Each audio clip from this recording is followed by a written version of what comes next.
Good morning, it's 9:30 and you know exactly what that means. It means you are on The Social Show, listening to The Social Show with myself, Vio Cholwana, and I will be with you from 9:30 till 10 o'clock. So sit back and relax. If this is your first time listening to the show, it'll be important to note that we highlight the very best initiatives, forums, projects in South Africa and abroad that are working to change our current living conditions. I'm talking CSI, I'm talking CSR, I'm talking shared value. And if you still want a little bit more information on the topic, you are tuned into the right show. Of course, if you are in the space, if you are working within CSI, CSR, or shared value, or you want to get to know about the space, please don't be afraid to get in touch with me on our Twitter page, which is at Brand Live Radio. Or if you have an opinion to share or about the show or the topic at hand, please do so by calling me on 011-083-8606. Otherwise, you can just send me an email at press@social-tv.co.za. Don't forget, we have an online link which is more visual, known as Social TV. So if you want to know more, see more, read a little bit more, please don't be afraid to go to www.social-tv.co.za. Without missing a beat, let's go straight into the CSI headlines.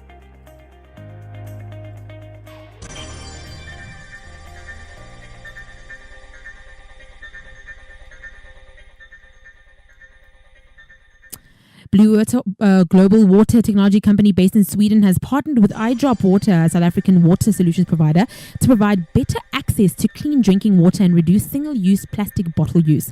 Blue Water, which sells its water purifier solutions across Europe, the USA, China, and Southeast Asia, said the investment marks the launchpad of the company's continued expansion throughout Africa. iDrop Water, a non-for-profit South African social impact company that designs and builds and installs drinking water purification and dispensing machines in general grocery stores at no capital cost, shares ongoing revenue from water sales with store owners. With Blue Water specializing in water purification solutions for the home, commercial, and public drinking stations, iDrop designs, builds, and installs drinking water purification and dispensing machines. Together, the two companies aim to improve local access to water purification solutions that process almost any source of water, grey water, rainwater, borehole water, into drinkable water. In other news, the Water Institute in South Africa, WISA, has launched a platform on which volunteers can pledge to donate time or goods to assist officials tasked with managing the Cape water crisis. WISA aims to support water sector professionals, the scientists, engineers, managers, and operators that are trained to design, operate, and maintain a very complex system that needs to collect, treat, and distribute water to sustain life and business for all South African citizens. The platform allows volunteers to submit their contact and donation details, while WISA will collect the information and use its existing communication channels within the water sector to share relevant details with official task teams deployed by national and local government. And lastly, in our news, a free comprehensive online resource has been launched to help improve school leadership and management, a critical factor in boosting learner performance. Known as the Trilog Knowledge Hub, the resource offers examples of best practice projects, case studies, local and international research findings, and many more tools. These can assist schools, educators, philanthropists, and companies that want to start up their own projects, as well as researchers and media needing up-to-date information. The best practice resource has been created by CSI Consultancy, Trilog, and All Mutual, a long-term supporter of the better functioning schools. Companies interested in sponsoring a new topic or contributing learnings to and insights on the existing topics should contact Ruandre Govender on rgovender@trilog.co.za. And that concludes our news for the day. Something a little bit different, and I've been promising that every single week, actually, I'm going to try and get a social entrepreneur onto the show to speak a little bit about what they do, how they got involved, and what it all means in the greater scheme, and what it is that young leaders are pioneering to really change in the world. And I know there's some a number of young visionaries who represent a powerful force if given the opportunity to develop the much needed skills, access to additional resources, and to learn from and collaborate with each other, driving meaningful, dynamic, and measurable change. And of course, today on the show, I've got somebody who knows and actually epitomizes that specific spirit and make sure that social entrepreneurship doesn't die. It actually grows and it's getting better and better. In fact, Monash South Africa launched the MSA Leading Entrepreneurs for African Development in 2016, which is a fellowship program for young social entrepreneurs between the ages of 16 and 29 years old. The program is a result of a global partnership between MSA, the International Youth Foundation, which is IYF, and the Laureate International Universities. It's implemented, of course, by MSA, and the program identifies and supports young social entrepreneurs across South Africa while strengthening the regional youth social innovation sector as a whole. And today, I am joined on the line by Aphelele Gumede, who is the co-founder and the project manager for her organization, which is called Hope for All. And she's going to talk to us a little bit about it. Good morning, Aphelele. Hi, how are you? We're very well. Thank you so much for joining us today. Thank you for having me. So before we get into your work, can you just tell me a little bit more about who you are, give me a brief understanding of your history and how it sort of helped shape you to who you are today? Okay, thank you for the opportunity. As you said, my name is Aphelele. I'm one of the 2017 MSA Lead Fellow. I'm 28 years old. I come from a very small town in the rural areas of KZN called Mtuba. I'm also a social entrepreneur, an activist, also a researcher. I just recently submitted my dissertation where I did post-traumatic stress disorder treatment using homeopathic intervention. And I'm also a gender-based violence survivor. So like growing up like in a very small town that was very conservative and traditional and religious, like I found myself falling into the steps that were expected of me at that particular time. So I got married within the church as expected at the age of 21. We seem to be having a bit of technical difficulty with Aphelele there, speaking a little bit about her history. We'll try to get her back on the line. We'll call her back and hopefully we'll carry on with the interview. Number 6, which is all to do with ensuring world sanitation. Here's what we know. About 1.8 billion people worldwide consume a contaminated water supply, and about 2.4 billion people do not have access to simple hygiene facilities like bathrooms and showers. Also, about 1,000 children die daily because of totally avoidable, diarrhea-relevant diseases which are due to lack of hygiene. Here's what the UN strives to do. By the year 2030, the UN would like to create reliable access to safe, affordable, and clean drinking water and adequate sanitation and hygiene facilities for all people. They would also like to preserve water-related ecosystems, including mountains, forests, wetlands, lakes, and rivers. Here are some things you can do to help. Try not to waste water in your daily life. Turn off the water as you brush your teeth.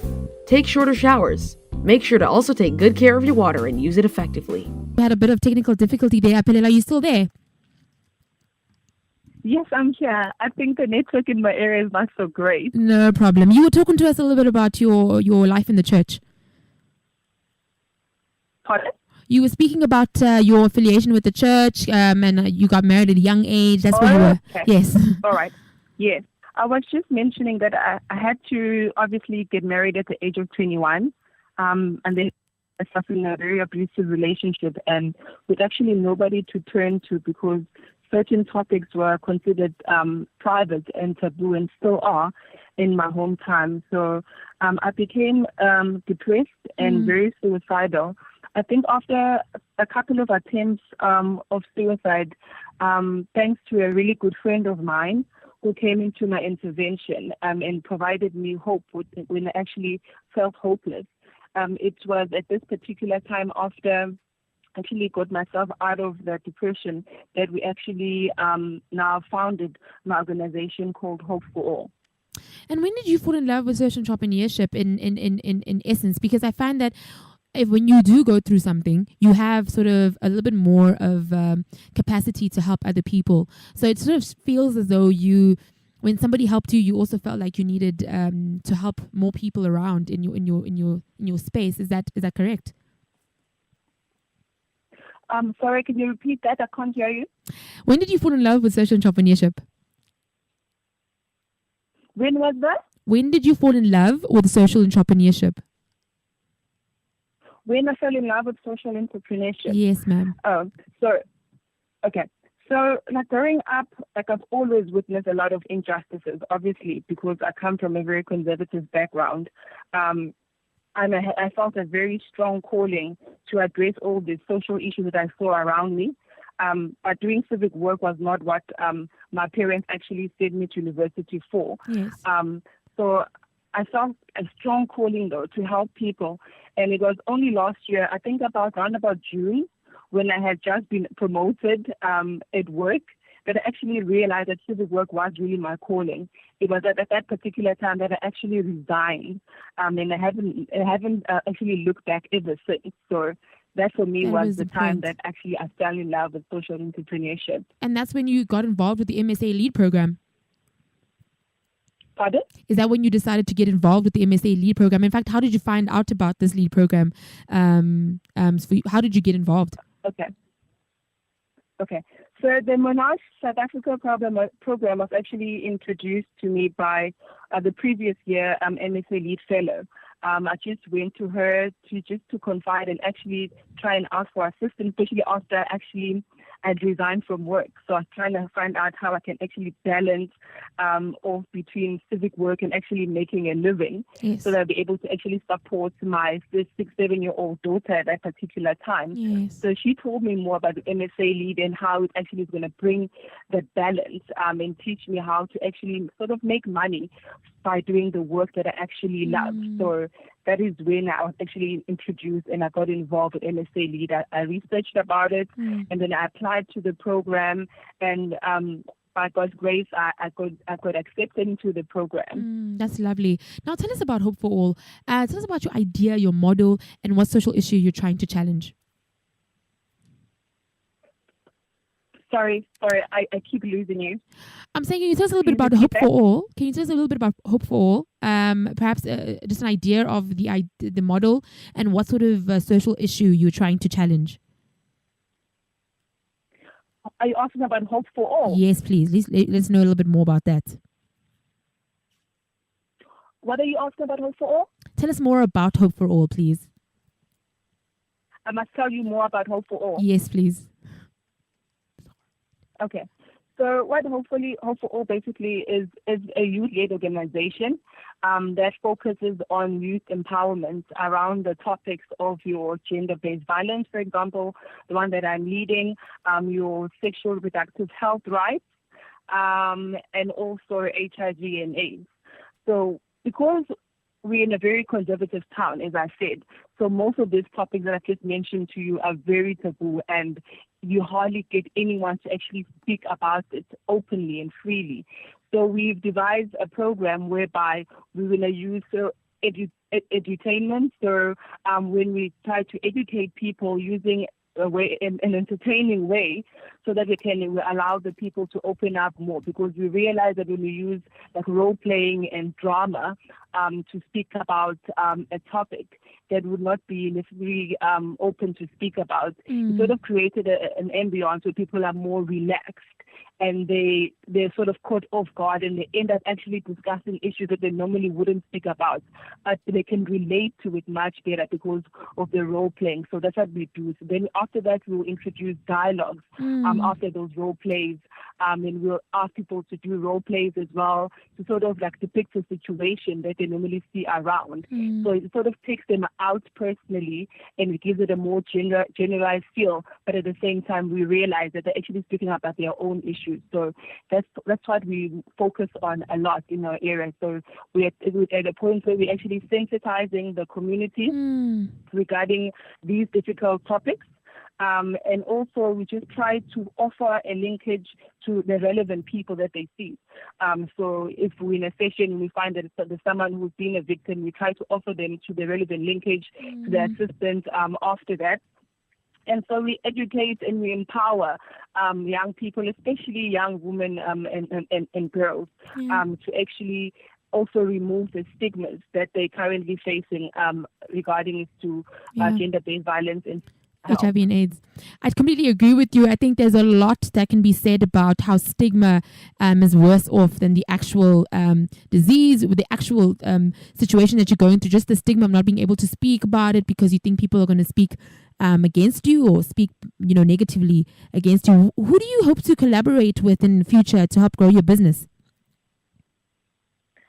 Okay, I'm actually really hoping to get into contact and collaborate with other gender-based violence organizations, especially. I will say both locally and in an international level, in private and government sectors. And I'd also like to collaborate with traditional leaders around the issue. Because I feel that a lot of funding and donors that we receive within our organization, or actually South Africa as a whole, usually comes from international organizations. So I would really like to actually collaborate with some international organization and possibly also local organizations that are also working around trying to solve the similar issues as we are doing, so that maybe they will provide mentoring for us and also just to capacitate us as well and strengthen the tools that we already have and the skills that we already have so that they can be enhanced. So tell me, just lastly, just to wrap up, what are the kind of responsibilities that you've been taught by the MSA program about, really mixing business with purpose? I think it's quite a difficult space to be in when you're trying to have a good message, have a good cause, but you also really need to make your money. You need to be an entrepreneur at the end of the day. What are the responsibilities that you've been taught that you will walk away with after the entire program? Yes, I was very happy to actually be part of the MSA program. It actually helped me a lot. That was one of the questions that I had in my mind as well, as how on earth will I now make money from doing what I love? Because I'm not expecting any returns from actually helping my community. Yes. But being part of the MSA Leads program, they actually taught me a lot about budgeting and project management. I think it's one of the most important skills that I actually learned from there, because as I said previously, that a lot of funders and donors, it's important that they know how their money is spent accordingly and it's spent right. So by being part of the actual program where we actually taught financial management and financial literacy, it helps now to manage the funds better and also better project and plan ahead for future projects and future collaborations. Yes. So it assisted a lot in that way, because I didn't actually realize that you can actually collaborate who are doing similar work as yourself, who can actually fund you to do the work that you're already doing. Yeah. So for me, it opened my eyes quite a bit. And giving me the financial literacy, it also assisted me to actually have a more deeper understanding, as well as the communication that they've taught us. That was a really fantastic tool as well, to be an effective communicator. So it allows you to be able to walk into a room and to be able to communicate effectively and not sort of like murmur around and speak about things that are irrelevant, but also just to stick to the point and also just develop myself as a leader. Yes. So for me, that was a fantastic opportunity. Definitely. I think it's very important that, especially when you're in this kind of work, that you're able to not murmur around, because it's already people already looking at you thinking you're just asking for handouts, but you actually have real work. Where can donors and potential investors get a hold of you? Just quickly, just to wrap up the show. Anyone can get a hold of me on my personal email. It's aphelele@yahoo.com. So Aphelele, my name is APHELELE, G for good, M for mommy, D for dad, @yahoo.com. They can also give me a ring on my number. It's 081-778-9165. I'm also available on Facebook, Jada Black. Lovely. Thank you so much for your time, Aphelele, and I wish you all the best. Thank you so much. Enjoy the rest of your day. Thank you. That was Aphelele Gumede, the co-founder and project manager of her organization, Hope for All. Had a bit of technical difficulties there, but at least we really got the heart of what she does. The organization advocates for the empowerment of all that have been previously disadvantaged, children, through ECD initiatives, women, disabled, and members of the LGBT community. Gumede also spoke a little bit about health education, especially educating people around HIV through a holistic approach and the prevention of management of the virus. And of course, every single time I'm on the show, whenever I talk about health issues, I always speak about stigma. And I think stigma is at the core of us not healing. Stigma is at the core of us not getting where we need to get through. And that was a great interview with Aphelele Gumede. We're going to take a break, and when we come back, we're going to have things to remember, and we're going to wrap up the show. The world is becoming increasingly urban. We'll need to build a new city for 1 million people every week to keep up, or manage the growth of the cities we already have. The battle for sustainable development will be won or lost in our cities, working with the rural areas on which they depend for food and natural resources. Mayors and local governments are already taking action to win this battle. We provide basic services and work with slum dwellers and neighbourhoods to upgrade their living conditions. We improve air quality by investing in public transport and green mobility. We protect the environment through sustainable waste management. We tackle urban segregation by ensuring quality green and public spaces for all. We protect urban cultural heritage for future generations. We monitor and regulate land use to make cities more resilient to climate change and disasters. We involve our communities in planning for inclusive and sustainable urbanisation. Local and regional governments seek strong partnerships with national governments to ensure enabling legal frameworks and adequate resources, and play our full role in achieving Sustainable Development Goal 11, which is Sustainable Cities and Communities. The Sustainable Development Agenda depends on local governments.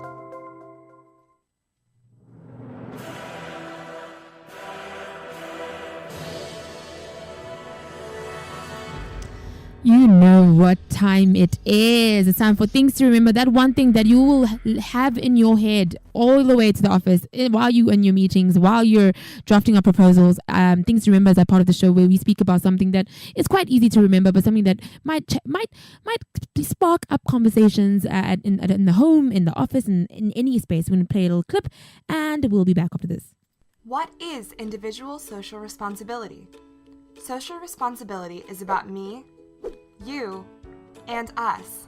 It is about our action, how we affect people, the community, and the environment around us. What if we all accepted responsibility for the challenges that our communities face? What if we challenged ourselves to create positive impact with every action we take? Just like businesses focus on corporate social responsibility, JCI members are challenged to focus on individual social responsibility. We all have rights as citizens, but we also have responsibilities. The JCI Active Citizen Framework is a social plan that serves as a roadmap to sustainable development. That is what social responsibility is about. It is about me, you, and all of us taking responsibility for the future of our world, starting from our local community. And that was a clip on individual responsibility, which I think is the same breath as social entrepreneurship. How do we, in our own individual spaces, take a responsibility for our actions in terms of our environment, in terms of our CSI projects, in terms of what we do in our communities, in terms of how we deal, even at home, with people going through hard situations? What is our responsibility to that? Anyway, I hope you learned something in the show, and I hope you take away something with our Things to Remember slot. Anyway, we'll be back again, same time, same place tomorrow, only on The Social Show, 9:30 till 10. Thank you for listening. You're listening to brandlive.co.za.